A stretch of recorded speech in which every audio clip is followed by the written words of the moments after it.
So guys, এখন আমার কাছে আছে এই মুহূর্তে ডিআইওয়াই অড্রিনো উনো। এই অড্রিনো উনোটা আমি শিলিগুড়ি থেকে নিয়েছি। এটার দাম আমার পড়েছে 250 টাকা।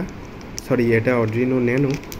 আর তার সাথে আরেকটা দাদার জন্য উনো নিয়েছি, যেটার দাম পড়েছে 500 টাকা। হ্যাঁ, দাম যেহেতু পুরনো সেট একটু বেশি পড়েছে।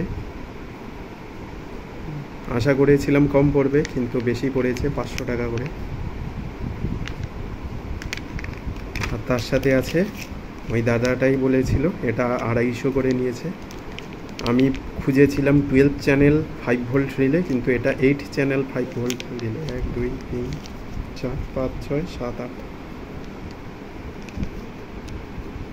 তোমরা এখানে হয়তো 5 ভোল্ট ডিসি লেখা দেখতেও পারছো, JQC 3F 5 ভোল্ট ডিসি, এই যেটা।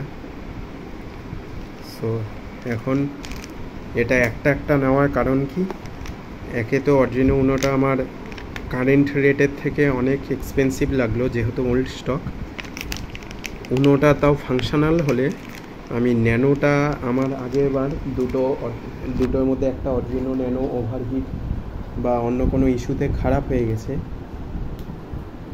এই অড্রিনো ন্যানোটা, এটাও ডিআইওয়াই ছিল, নিজেকে সোল্ডার করে নিতে হয়েছে। তোমরা দেখে নিতে পারছো যে সোল্ডারিং ফ্লাক্সে যে পেস্টটা হয় বা সোল্ডারিং পেস্ট, ওটা হলদে হলদে ভাব লেগে আছে। আর এটা হচ্ছে মার্কেট অলরেডি ফেব্রিকেটেড অড্রিনো উনো। এই অড্রিনো ন্যানো, এই অড্রিনো ন্যানোটা অনেক পুরনো, এটার থেকেও অনেকটা পুরনো। তাও এটার অবস্থা খারাপ। এটাতে অলরেডি একটা কোড আপলোডেড আছে, ব্লিঙ্ক প্রোগ্রাম। সেটা দিয়ে আমি রিলে ব্লিঙ্ক করাতে পারি, on of for decoration purpose. এটাতে যে কোনো কোড আপলোড করা যায়।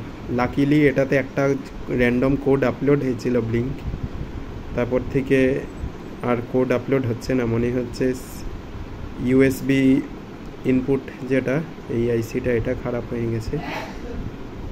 সো চলো দেখা যাক। আমার কাছে যেহেতু হিট গান আর পেস্ট নেই, তো এটাকে ডিসোল্ডার করতে পারবো না, আদারওয়াইজ এটাও রিপ্লেস হয়ে যায় আইসিগুলো।